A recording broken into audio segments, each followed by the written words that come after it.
சுவிட்சர்லாந்தில் திட்டமிட்ட வகையில் பெண் ஒருவரை படுகொலை செய்த குற்றச்சாட்டில் அவருடைய கணவன் மற்றும் அவரின் சகோதரன் இணைந்து செய்ததாக நீதிமன்றம் அறிவித்துள்ளது. கொடூரமான முறையில் கொலையை செய்த கணவனுக்கு 19 வருடங்கள் சிறை தண்டனையும் சகோதரனுக்கு ஆயுள் தண்டனையும் வழங்கி நீதிமன்றம் தீர்ப்பளித்துள்ளது. கடந்த வருடம் செப்டம்பர் 11 சுவிட்சர்லாந்தின் டிசினோ பகுதியில் வசித்து வந்த இலங்கையைச் சேர்ந்த 40 வயது பெண்மணி மர்மமான முறையில் உயிரிழந்தார். அவர் இயற்கையான காரணங்களால் உயிரிழந்ததாக காட்டப்பட்ட நிலையில் தீவிர விசாரணையில் அது அவரது கணவர் மற்றும் மைத்துனரால் அரங்கேற்றப்பட்ட திட்டமிட்ட படுகொலை என்பது அம்பலமானது. இந்த வழக்கில் நேற்றைய தினம் தீர்ப்பளித்த டிசினோ குற்றவியல் நீதிமன்றம் இருவரையும் குற்றவாளிகள் என அறிவித்தது. குற்றப்பத்திரிகைக்கு அமைய பாதிக்கப்பட்ட பெண் தூங்கிக் கொண்டிருந்த போது கணவர் மற்றும் அவரது சகோதரர் ஆகிய இருவரும் சேர்ந்து அவர் மீது பாய்ந்துள்ளனர்.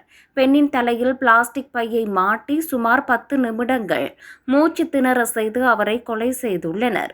பின்னர் அவர் தூக்கத்திலேயே இயற்கையாக இறந்தது போல் காட்டுவதற்காக உடலை நகர்த்தி வைத்துள்ளனர். இந்த நாடகத்தை ஒஸ்கார் விருதுக்கு தகுதியானது என்று நீதிபதி தனது தீர்ப்பில் தெரிவித்துள்ளார். இந்த கொடூர செயலுக்கான காரணம் மிகவும் அற்பமானது என நீதிமன்றம் விவரித்துள்ளது. தனது மனைவிக்கு வேறு ஒருவருடன் தொடர்பு இருப்பதாக கணவர் சந்தேகிக்கப்பட்டதே கொலைக்கு முக்கிய காரணமாகும்.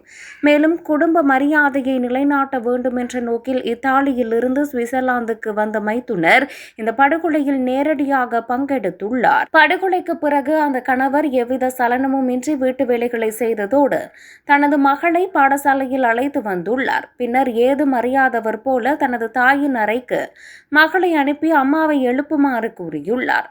இந்த செயல்கள் அனைத்தும் இவர் எவ்வளவு நிதானமாகவும் முன்கூட்டியே திட்டமிட்டும் இந்த குற்றத்தை செய்துள்ளார் என்பதை உறுதிப்படுத்துவதாக நீதிபதி சுட்டிக்காட்டினார்.